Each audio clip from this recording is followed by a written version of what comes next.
Friends, बढ़ते हैं आज की हमारी कहानी की तरफ।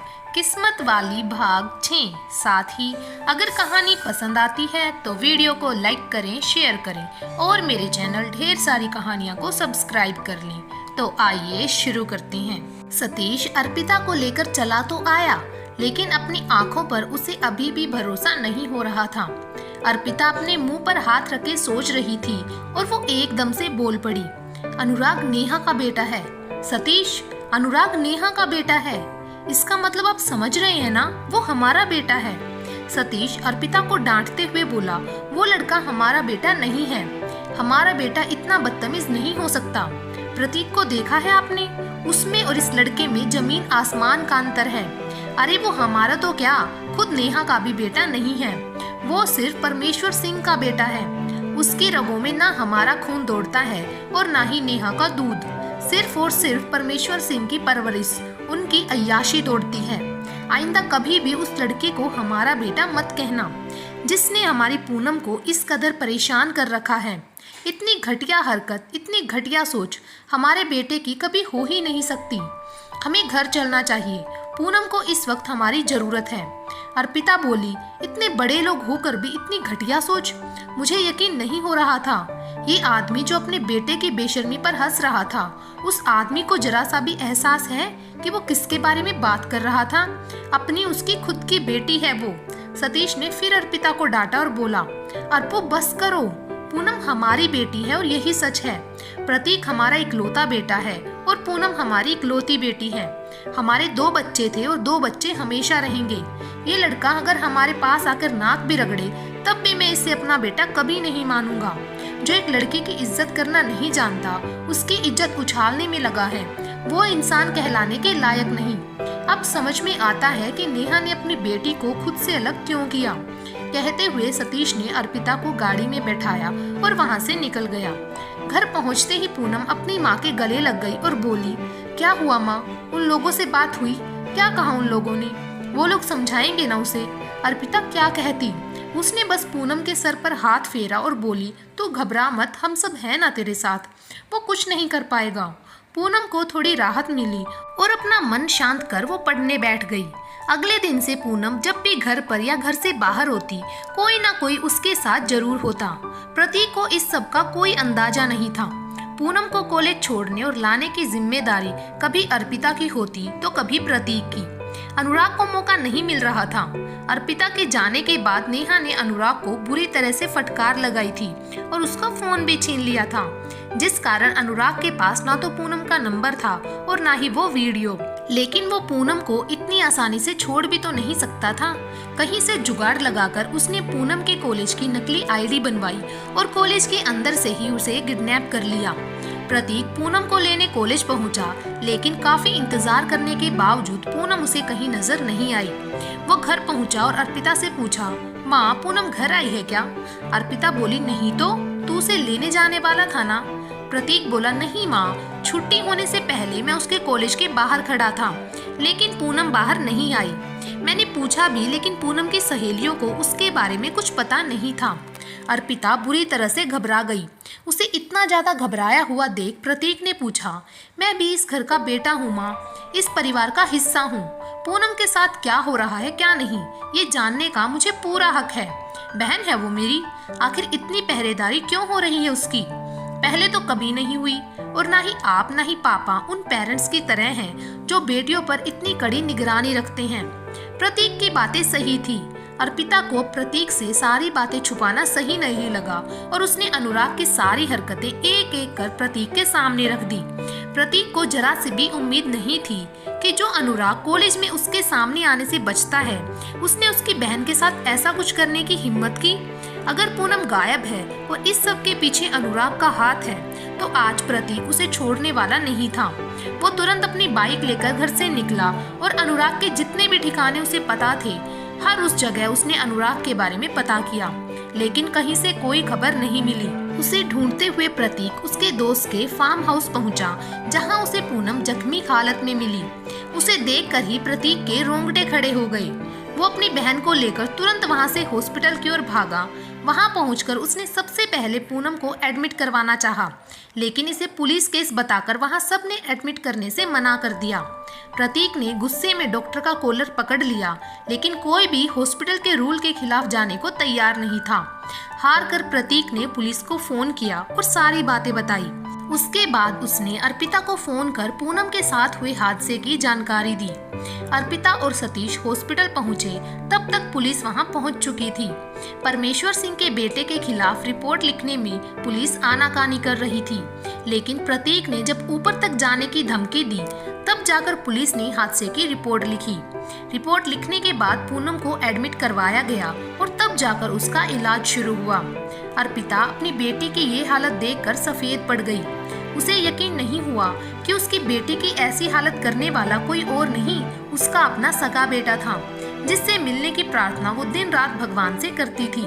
पुलिस ने जाने से पहले सतीश और अर्पिता के सामने पेपर रखा और उस पर साइन करने को कहा, ताकि अनुराग के खिलाफ FIR दर्ज की जा सके। अर्पिता सोच में पड़ गई कि आखिर अपने ही बेटे के खिलाफ वो FIR कैसे दर्ज करवाए। डॉक्टर बाहर निकली तो प्रतीक ने उनसे सवाल किया, डॉक्टर मेरी बहन कैसी है, क्या हुआ है उसके साथ? डॉक्टर ने सतीश और अर्पिता की तरफ देखा और उनके करीब आकर बोली, फ्रस्ट्रेशन। जिसने भी किया है उसने अपना पूरा फ्रस्ट्रेशन आपकी बेटी पर निकाला है। रेप नहीं हुआ, लेकिन फिजिकली असोल्ट किया गया है उसे। ये उस इंसान की दिमागी हालत बयान करता है। इस तरह की हरकत वही लोग करते हैं जो अपना मकसद में कामयाब नहीं हो पाते। अपना सारा गुस्सा, सारा फ्रस्ट्रेशन तब तक उस लड़की पर निकालते हैं जब तक उस लड़की में जरा सी भी जान बाकी हो। पूनम किस्मत वाली है जो वो बच गई, लेकिन उसे कम से कम 1 हफ्ता और हॉस्पिटल में रहना होगा। एक्सटर्नल इंजरी है, इंटरनल इंजरी हम अभी चेक कर रहे हैं। शरीर के घाव भरने में ज्यादा टाइम नहीं लगेगा, लेकिन आप लोगों को उसके मन पर लगे घावों को भरने की कोशिश करनी होगी, जो इतना आसान नहीं होगा। कहते हुए डॉक्टर ने अर्पिता के कंधे पर हाथ रखा और वहां से चली गई। प्रतीक अर्पिता से बोला, आप अभी भी सोच रही हैं माँ? पेपर पर साइन कीजिए, हम उस लड़के को सजा दिलवा कर रहेंगे। मेरी बहन के साथ ऐसी हरकत करने की उसने सोची भी कैसे? छोड़ूंगा नहीं मैं उसे। अर्पिता के हाथ अभी भी कांप रहे थे।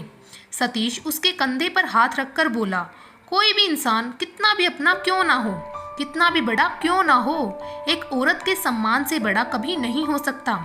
साइन कर दो अर्पू, हम उस लड़के को नहीं छोड़ेंगे। अर्पिता को सोचता देख प्रतीक बोला, पापा आप साइन कर दीजिए। सतीश बोला, नहीं, यह काम अर्पिता ही करेगी। अर्पिता ने कांपते हाथों से पेपर पर साइन कर दिए। पुलिस ने पूनम के बयान लिए और पूनम ने भी अनुराग का ही नाम लिया। अर्पिता के लिए ये उसकी ममता की सबसे बड़ी परीक्षा थी। एक तरफ वह बेटा जिसे उसने जन्म दिया और दूसरी तरफ वह बेटी जिसे उसने अपने सीने से लगाकर पाला। आखिर बेटियों को कितने इम्तिहान से गुजरना होता है, ये सोचकर अर्पिता रो पड़ी। सिंह परिवार के इकलौते बेटे के खिलाफ केस बनते ही हंगामा हो गया। परमेश्वर सिंह ने अर्पिता और उसके पूरे परिवार पर केस वापस लेने के लिए दबाव बनाना शुरू कर दिया। तो अर्पिता ने महिला आयोग का दरवाजा खटखटाया, क्योंकि इस वक्त उसके सपोर्ट में कोई भी खड़ा होने की हिम्मत नहीं कर रहा था।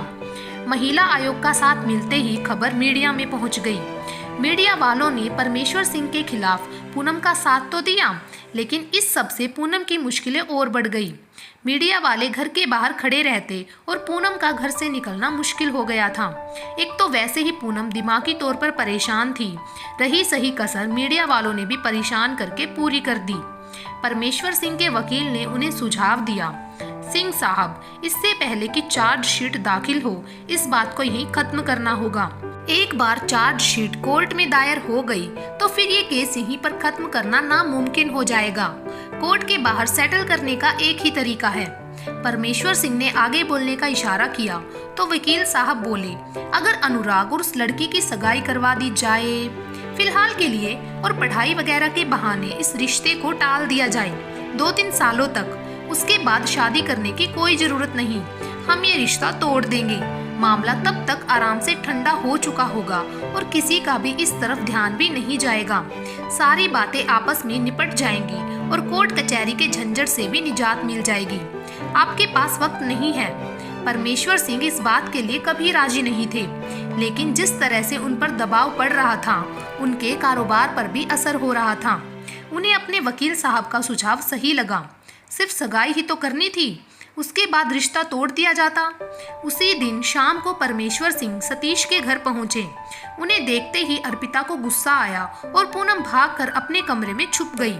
घर आए मेहमान का स्वागत करना अर्पिता की मजबूरी थी, इसीलिए उसने खुद को संयत किया और परमेश्वर सिंह से बैठने को कहा।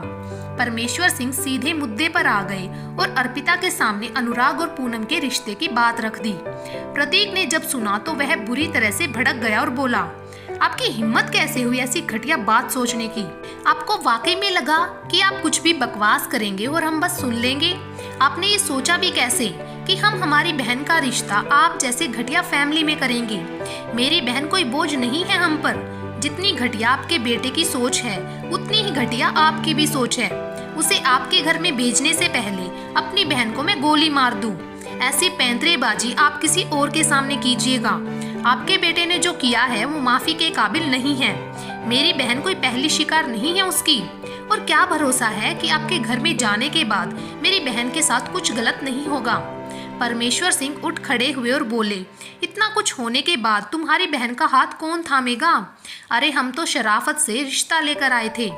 अर्पिता कुछ कहती उससे पहले प्रतीक बोला, मेरी बहन चाहे जिंदगी भर कुंवारी बैठी रहे, लेकिन आपके बेटे जैसे घटिया इंसान के हाथों में उसका हाथ कभी नहीं दूंगा। उसका जीवन साथी ऐसा होगा जो औरतों का सम्मान करना जानता हो, और ये संस्कार आपके घर में नहीं है। हमारे घर में ऐसे संस्कार नहीं कि आने वाले मेहमान की बेइज्जती करें। अगर आप अपनी इंसल्ट नहीं करवाना चाहते तो अभी इसी वक्त यहाँ से निकल जाइए, और आइंदा इस घर की चौखट पर आने से पहले थोड़ा संस्कार साथ लेते आइएगा, क्योंकि उसके बिना हम इस घर में किसी को आने नहीं देते। साथ ही उम्मीद करता हूँ कि आपसे कभी इस घर में मुलाकात नहीं होगी। परमेश्वर सिंह वहाँ से निकल गए। उनके जाने के बाद सतीश ने अर्पू से कहा, ये है हमारा बेटा जो औरतों की इज्जत करना और अपनी बहन के लिए लड़ना जानता है। आज की कहानी यहीं पर समाप्त करते हैं। बाकी की कहानी आपको मिलेगी भाग नंबर 7 में, जहां आप देखेंगे कि अर्पिता अपनी बेटी पूनम का साथ देती है या उस बेटे का जिसे उसने पैदा किया था। तब तक के लिए हमसे जुड़े रहें और ऐसे ही प्यार बनाए रखें। Thank you.